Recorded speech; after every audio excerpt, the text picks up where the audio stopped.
மக்கா போயிருந்தாயா? மக்கா போகிற வாய்ப்பு அதுவும் தமிழ் தான் கொடுத்தது. ஜித்தா தமிழ்ச்சங்கத்தில் பேசுகிறதுக்கு கூப்பிட்டாங்க. அப்போது நான் உம்ரா பண்ணுறேன். பேசிட்டு சனிக்கிழமை இரவு பேச்சு முடிச்சுட்டு ஞாயிற்றுக்கிழமை காலையில் என் தம்பி தான் என்னை கூட்டிகிட்டு போகிறான். நான் இதை சொல்கிறதுக்கு பின்னால் ஒரு ரகசியம் இருக்கிறது. என் ஆன்மீக அனுபவத்தை கடத்துவதல்ல. நீங்கள் எங்கேயும் போய்கொள்ளுங்கள். உங்கள் ஆன்மீக இடம் எதுவோ அது உங்களுக்கான இடம். இந்த மனநிலை இருக்கிறதான்னு பாருங்க. போகிறேன். என் தம்பி தான் என்னை கையில் பிடிச்சி கூட்டிகிட்டு போகிறான். அக்கா நிமிர்ந்து பார்க்காத, கீழே பார்த்துட்டு வா, நான் சொல்லும்போது மட்டும் பாரு. நான் அவன் சொல்லும்போது அப்படி பார்க்குறேங்க. காபா அப்படி நிற்கிது. என்ன தவம் செய்தேன்? ஒரு விஷயம் தெரியுமா? அது பார்த்த உடனே என்ன கேட்குறோமோ உடனே இறைவன் ஏற்றுக்கொள்வான்ற ஒரு நம்பிக்கை இருக்குது. உங்களுக்கு சொல்லட்டுமா என் மனசில் என்ன வார்த்தை வந்ததுன்னு? என் இறை மீது ஆணையாக சொல்கிறேன். நான் அங்கே சொன்ன வார்த்தை, நீ கொடுத்ததற்கே நன்றி சொல்ல முடியவில்லை, இன்னும் அடுத்தடுத்து கேட்பதற்கு அஞ்சுதே என் நெஞ்சம். பயந்துட்டேங்க. நான் ஏதாவது கேட்குறதுக்கு பயமாக இருந்தது. நீ பார்க்குறேன் என்ன அனுபவம் அது. சரிப்பா, அவங்கவுங்க நம்பிக்கை தானே. சில பேருக்கு ராமேஸ்வரம் போனால் அது கிடைக்கலாம், சில பேருக்கு காஷியில் கிடைக்கலாம், சில பேருக்கு ஜெருசலத்தில் கிடைக்கலாம். எனக்கு மக்கால கிடைக்குது. அப்புறமா உள்ளே நுழைஞ்சிட்டோம்னா ஆண் பெண் எதுவுமே வித்தியாசம் இல்லை. எல்லாரும் அந்த காபாவை சுற்றி வந்துக்கிட்டே இருக்கோம். அப்போது காபாவுக்கு முன்னால் ஒரு பெரிய கதவு இருக்குங்க. இப்ராஹிம் கதவுன்னு பேர். அதெல்லாம் தொடவே முடியாது. 7.5 அடிக்கு மேலே இருக்குது. அது கையை வச்சு கொஞ்சம் அப்படி கையை தொட்டுட்டோம்னா பெரிய விஷயம். தொட முடியாதுங்க. லட்சக்கணக்கான பேர் சுற்றிட்டு இருப்பாங்க. கிட்டேயே போக முடியாது. அது இப்படி இருக்கும். இந்த கட்டடமே இப்படி இருக்கும். இதை தாண்டி தான் நீங்கள் இதில் தொடணும். முடியவே முடியாது.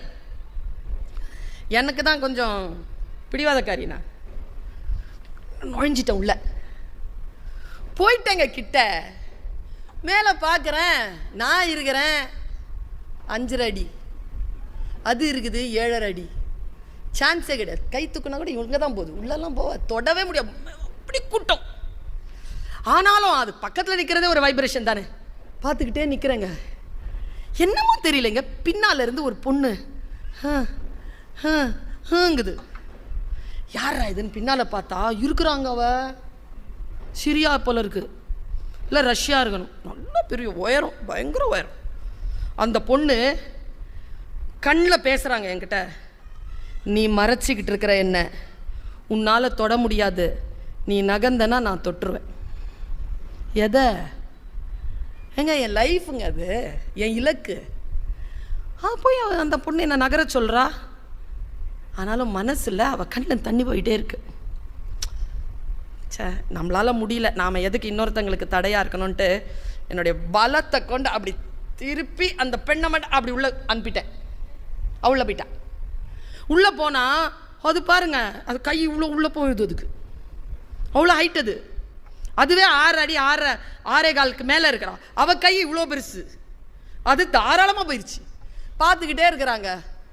அவளை என்ன பார்த்தாளா? நாளை கொடுத்து வச்சவ. போ, கண்ணிலேயே தான். எங்கே மொழி எங்கே தெரியும் அப்படின்னு நான் எனக்கு கண்ணில் தண்ணி போயிட்டு தான் இருக்கு. அவள் ஒரு வேலை செஞ்சாங்க அப்படின்னு அழுதா இறங்கிட்டு அப்படியே ஒன்றும் அப்படி நல்லா என்ன முன்னால் கொண்டு வந்துட்டான். மறுபடியும் என்ன செஞ்சான்னு தெரியல. என்னுடைய புர்கா இருக்குல்ல, நான் போட்டுருந்தேன், அதை அப்படி சுற்றி பிடிச்சாங்க. கையில் ஹுப்பனை தூக்கிட்டாங்க. அப்படியே புடி, இப்போ புடி அப்படின்னா நான் அந்த இடத்துல இருக்கிறேன். அவள் பிடிக்கிறா. அவ்வளோ காத்திரமான பெண். நான் கை தொட்டுட்டு போதுங்க விட்டுட்டேன். இங்கே கடவுளின் இடத்தில் சொன்னது என்ன தெரியுமா?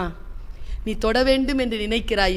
உன்னால் தொட முடியாத நிலையில் இருக்கின்ற பொழுது, யாரோ ஒருவர் தொடுவதற்காக காத்திருக்கின்ற பொழுது, அவர்களுக்கு நீ விட்டு கொடுத்தால் நிச்சயமாக உன் தொட வேண்டிய இடத்திற்கு நீ வந்து சேர்வாய் என்று சொல்லக்கூடிய ஒரு ரகசியமான சொல் எப்படியோ வந்து சேர்கிறது.